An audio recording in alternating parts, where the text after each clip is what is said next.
Hello.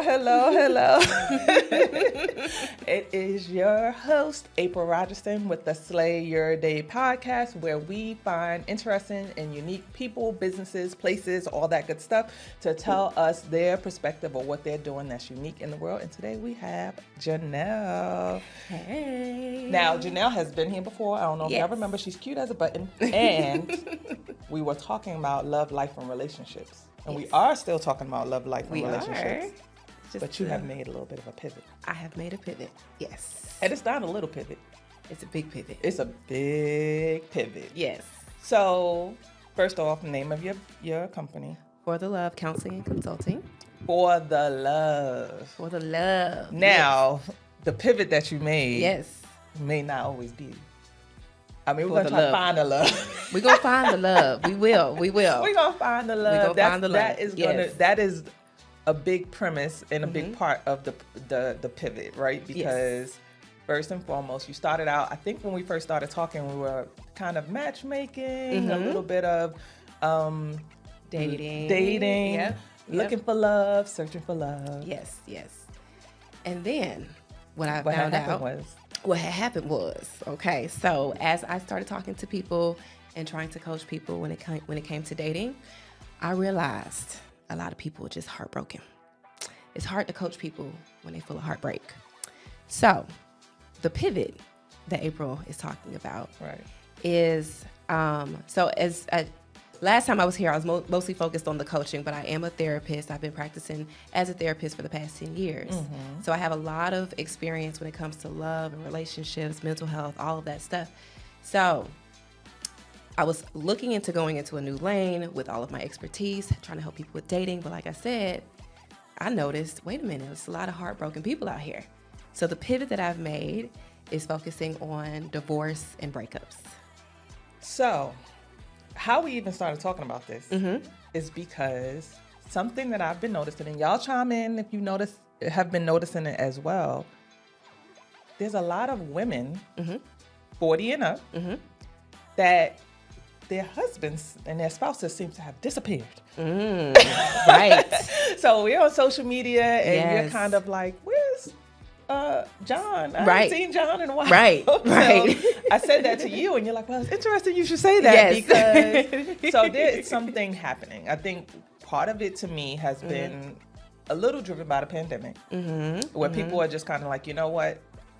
People were very YOLO for a lot of things. Yes. We saw the housing market pick up. We saw people jump in and get married. But we also saw a lot of people say, F this. I don't want to do this no more. Correct. Yes. A lot of people. A lot of people. And people who have been together for a long time. Long, 20 years, 25 years. So tell us a little bit about what you're seeing right now, specifically that made you really say, this is a much needed lane. Okay, yes. So about 40 to 50% of marriages end in divorce. And the second marriage, 60% of those marriages end in divorce. So as I started looking at those numbers, and I'm like, okay, there's a real need for helping people who are going through this period of their time to, one, better prepare them for when they do get into their next relationships, to prevent them from having to go through that again. But ultimately, what is affecting the dating market, like I said, is a lot of heartbroken people and a lot of people with baggage and things that they have not taken care of.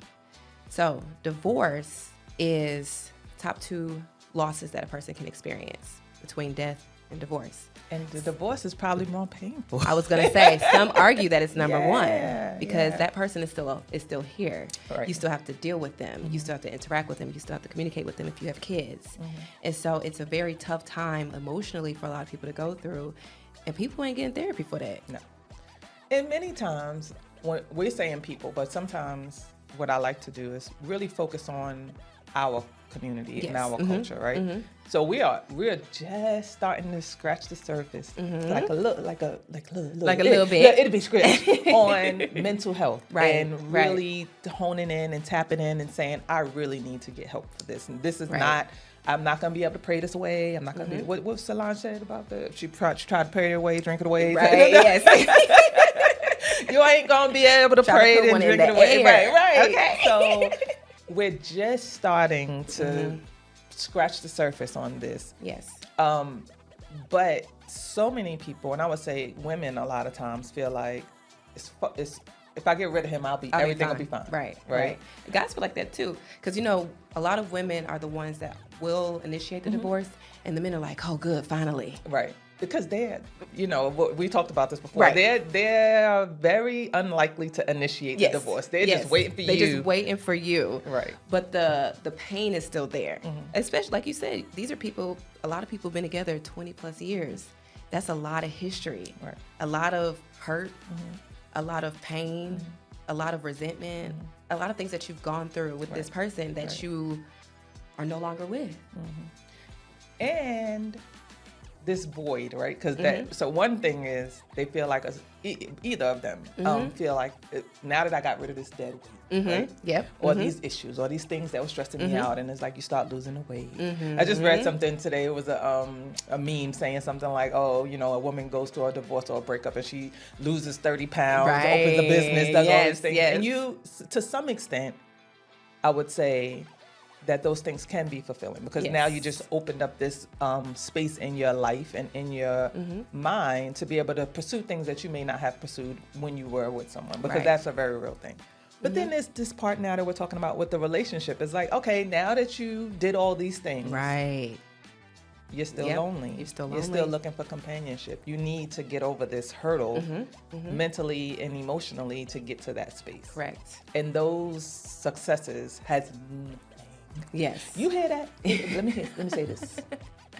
And we're all guilty of this. But those successes don't have any bearing on your ability to be successful in a relationship. Correct. Yeah. So, what have you observed, and how have you found ways to get people to open up beyond that? Because again, even with men who are like, I'm successful in all these different spaces, but I'm failing in my in my love life, in my relationships, right? So I help 3 types of people. So I have people who are deliberating / considering divorce, couples to come in, and I have something called the Love Recovery Program to help them and ultimately decide, do we want to stay together, or is divorce the better option for us? And then I have people who are going through the actual process of divorce.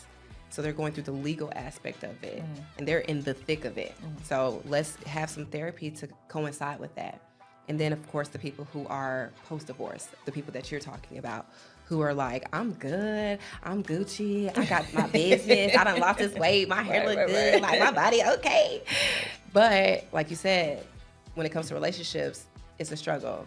Because I have these underlying anxieties, I have these underlying insecurities that I haven't really addressed from my past relationship. Like I just said about the baggage that you carry. So I'll say, for me personally, I'm divorced. So with the person that I'm dating now, he had said something to me, and I had a thought immediately and said, he lying. No, what did you do? He lying. And then I had to quickly say, wait a minute, Janelle. Right. That man ain't never lied to you. Right. That's the other guy. You're trying to project that onto him. That's not fair to him. He hasn't done anything. He hasn't said any lies to you. You haven't called him. There's been nothing. Right. Whatever it was, he wasn't lying about it. Right. But it was just, I had caught myself immediately. But then I thought about how many other women who are not in my position as being a therapist who may not catch those thoughts and immediately jump to that man and say, I don't believe it. Right. And he's like, what are you talking about? Right. Right. It's like, no, because I already know. Right. You just be saying whatever. And it's like, what's happening here? Right. What's going on? He's confused. Right. and now we arguing. Yes. And sometimes something that happens is, and men will talk about this, right? Because this is something that they deal with, to your point about how we can feel like, I don't know, you lying, I don't trust you, blah, blah, blah. And then they start getting defensive. But then they're defensive for everything, right? Yep. Because now they feel like I'm always on guard. I always got my shield up. Which can happen to the person who's dealing with someone who's dealing with these triggers. Right. But then the flip side of that is the men who are like, I dealt with this with my ex-wife. And Exactly. as soon as you ask me a question, it's like, Yep. I'm just asking you a question. There's no agenda. There's nothing going on behind my question. It's not, you know. So what are some tools that you've given to people who, even for yourself? I mean, I think that you stopped yourself, but what are the tools that you can give to help someone else identify it? Because sometimes when me and my girlfriend is talking, I'm like, she's like, I just made up a whole narrative, didn't I? I'm like, yes, you did. You did, girl. But how do we talk to ourselves and be like, I think I just made up a whole narrative? So that's the usefulness of therapy is being able to identify it, get to the root of it. Because again, you're in your own brain. You think you make sense until you start talking to somebody else. And you're like, oh wait, hold up. Right. That don't make no sense, actually, right? That I made that up. Okay. So having somebody like a therapist to go to and talk to and really, one, get to the root of what's going on. Like I said, those underlying insecurities, those underlying anxieties that are affecting how you feel and affecting how you behave and affecting how you think. Right. And then from there, I or whoever's on my team would work with you to be able to push through those thoughts because it's not natural for us to be able to challenge our thoughts. Right. We have to learn how to do that. And it's a very difficult process. I've been a therapist, like I said, for the past 10 years. I have to teach people how to do this. Right. And it's like, it's not in your nature to, because your brain is used to following a particular track. Yeah, and interesting that you say that, because this is one of the things that I speak about when it comes to relationships and marriages. Like, people think it's, you know, where people make these judgments on somebody not leaving their marriage or something like that. And they're like, oh yeah, well, they're taking the easy way out. And I'm like, it's hard to be with someone. It is every hard. day in and day out, and take their perspective or their thoughts into account. So like what you're saying, there is a mirror being held up to you when you're with someone who is challenging your thoughts, challenging your thought process, challenging what you say. That doesn't happen in your own head. Right, exactly. Exactly. Yeah, it takes a very introspective person to have it happen in your head. Exactly. So that is the beauty sometimes of being in a relationship of any sort, and not just intimate relationships, but you know, your friendships and things like that. But I find that your intimate relationship is the one that challenges your thoughts the most. So now for those people who are either considering divorce or in the process of divorce, how have you been navigating or helping them to navigate those challenges, right? Because again, when you are separate from the person, now you can have a little bit more autonomy in these things, although there are still going to be some clashes, but when you're still together. Right. How do we deal with the challenges of this person being your mirror and kind of saying, what you're saying don't make no sense. Right. What you're saying is a lie. Right. What you're saying is wrong. You know, that kind of thing. Right. So what I tell couples all the time is it's all about understanding. A lot of times we want to be right. It's like, no, I'm right, you wrong. And I don't want to hear nothing else about it. But I tell my couples all the time, how about you right and you right? It's about understanding each other. You wrong too and you wrong. But it's about understanding each other. Because my perspective, have you ever seen the number 6? Like, shaped like this? If you lay it down flat, from your perspective, it's a 9. From my perspective, it's a 6. We have different perspectives. And I'm over here arguing, no, that is a 6. How can you can't see it's a 6? It's clearly a 6. And you're like, no, it's clearly a 9. Now we arguing. Right. But if we reach some sort of understanding with each other, because I'm not coming from your perspective, but I can take some time to understand and say, oh, okay, I get it. Based on your past experiences, I actually get why you think that way. Right? And based on your past experience, okay, I'm understanding you. Now, to your point about, okay, well, let's as your mirror, let's talk things through and not come from a place of defense. And that's the difficult part, because sometimes people don't want to hear it. But you have to be in a place to hear and understand your partner is your partner because they care about you. Yeah. But the problem is, hopefully, right. But the problem comes in with a lot of couples, especially those who have been married longer, is the fact that there's these past pain points, these past grievances that maybe have never really been addressed, that just continue to be calculated, just added on, and it's never been addressed. So what I end up having to work with my couples on is let's talk about these pain points. Right. Let's talk about the resentments that you've maybe been holding on to that you've maybe never communicated. Sometimes people are like, well, I just never said it because it wasn't a big deal. Yeah, it wasn't a big deal then, but look at where we are now. Or I never said it because I didn't think you were going to address it. So I just kept it to myself. Yeah. Because I think there is, we had another, Leah Meriwether, we were talking about how you communicate and how, you know, your triggers and different things like that. And there's something in some of us who are like, I'm not even going to say nothing because if I say something, I'm just going to get more mad. You're not going to address it the way I want you to address it. So there's all these different things, but even though you're not saying, it doesn't mean you're not feeling. Exactly. Right? Yep. So the person is looking at you like, what is your problem? And it's just like, you know what? I'm not even going to say anything. Right. But exactly. Everything about you is saying a lot. Everything, actually. So something that you did mention in terms of understanding, I think there's also something of, well, one, obviously the person having and being responsible for their triggers, right? And being responsible for their past hurt. But as your partner, navigating that landmine, right? And trying to be understanding of that person, understanding of their past trauma. And a lot of relationships, even within my own, there's things that we have dealt with that have always been there in the background, right? But it's like this, like my husband is like, you're starting to feel comfortable with having this conversation. But we've been together for 30 years. Right. So it's like you're constantly navigating this pain point that you know exists. Right. But it's so tender. It's very tender. You know? Right.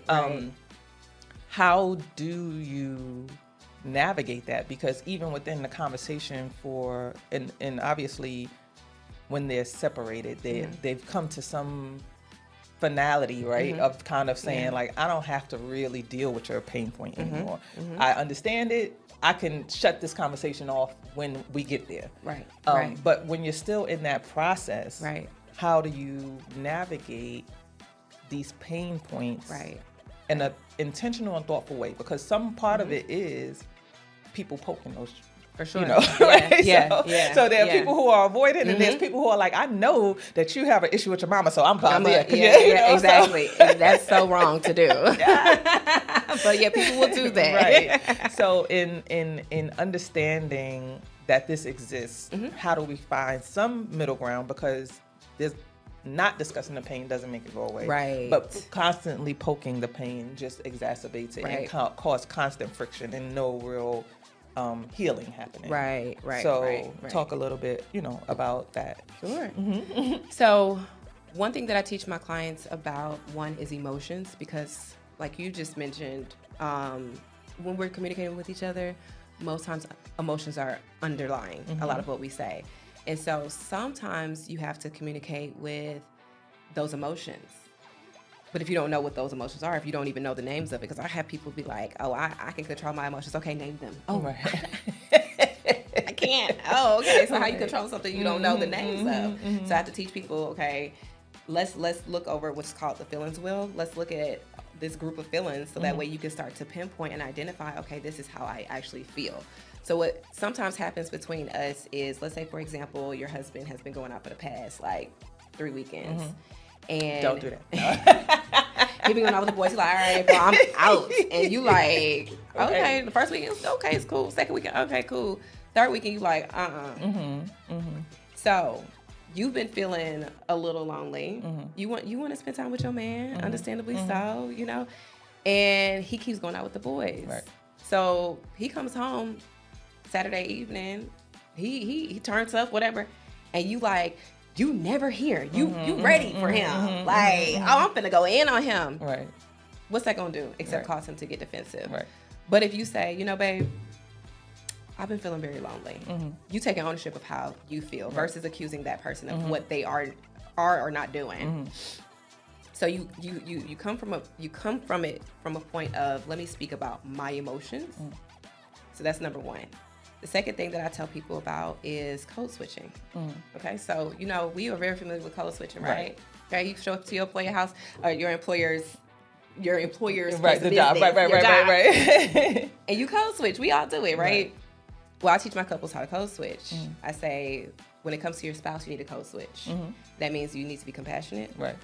open and objective. You need to check your delivery, and you need to be empathetic. Code switch with your partner. Right. So that's something I teach my clients about. That's amazing. And I think that is oftentimes what's missing, right? Because sometimes it's like, well, why can't I just speak my mind? Or why can't I? And I'm like, well, so something I spoke about some time ago is about honesty, right? And brutal honesty. I'm like, honesty does not need brutality. Right. It doesn't need it. It's okay. It does A-okay by itself. Yes. So you can be honest, but being honest in a compassionate way, being honest in an empathetic way, putting yourself in that person's shoes to say that, how would I want this said to me, right? And then you mentioned the different types of emotions. Touch on that a little bit in terms of like what they are, because I feel like what happens often with men and women, but primarily men, where they feel like, I'm not emotional. Right. Like, I don't have no emotions. And it's like, even when somebody's like, oh, she's overly emotional, or talking about other men being overly emotional, I'm like, no, they just have emotions. Yeah, there's nothing wrong with that. Right. So I find that oftentimes men, specifically black men, because again, keeping it culturally relevant to what we're talking about, the only emotion that they feel comfortable showing is anger. Correct. And I find that even women, we can either show anger or hurt, but we don't really fully show the spectrum of all the other emotions that we are experiencing. Even to the extent of showing happiness, because you have all this pent up anger and hurt, so that when they finally do something that makes you happy, you're like, oh, thank you. It's about time. They're like, anyway, see what you're gonna do tomorrow, you know. So how talking about the different types of emotions, because there are more than just anger and hurt. Yes. And how to tap into them in the intentional way, and that there's nothing wrong with it. Right. So what I tell people when it comes to emotions, we're human. We all experience it. In fact, you experience it from the beginning as a baby. It's the only way that you know how to communicate as a baby is by expressing your emotion. You need to get fed, you need to get changed, you uncomfortable, you sleepy, you're crying to express, hey, something's up, I need help, right? As time goes on, like you said, for our boys, society shuts them down real quick with their emotions because you fell on the floor, pick yourself up. Right. I was having a conversation with this guy, and I was telling him, you know, if my 4-year-old daughter was to fall on the ground, you would run over there and be like, oh my God. But let a little boy fall on the floor and he starts crying. He done scratched his whole knee up. And you like, why you doing all that crying? Stop being a girl. You have already told this 4-year-old boy, who's a toddler, essentially. Right. We ain't doing all that. That's not fair. So what does he learn to do? Shut it down. So now that 4-year-old is now a 34-year-old, and he ain't expressing nothing because y'all tell him, right. I'm good. Y'all done told him, right. I'm good. No, you're not actually. So, and I really do feel bad because our men have definitely been told not to do that. Now, for the women, like you also said, we were told, you being dramatic, okay? You being crazy. So we also learn to shut down our emotions too. So even though we have a little bit more freedom to be expressive with it, we're still not aware of how we feel because it's not something that we talk about in our society. But like I said, emotions are underlying every relationship that you have. Whether it's with your friend, whether it's with your man, whether it's with your kids, emotions are underlying how you behave. So what are they? Okay, so I know there's a bunch of them. So let's give us the top 5. I wish I could give you guys all of it because it's over 100. Yeah, I was gonna say give us the top 5 that are like surface. These are the first 5. Okay, well the first 5 is anger, happy, sad, disgust, surprise, and then it gets deeper from there. Like to your point though about anger is that anger ends up encompassing a whole lot. So for example, if you feel worried, you express anger. But instead of just saying, oh, I'm worried about something, it's just like, oh, I gotta do this. And it's like, what's going on? You're worried. Right. Instead of saying, I feel overwhelmed, you're mad. Right.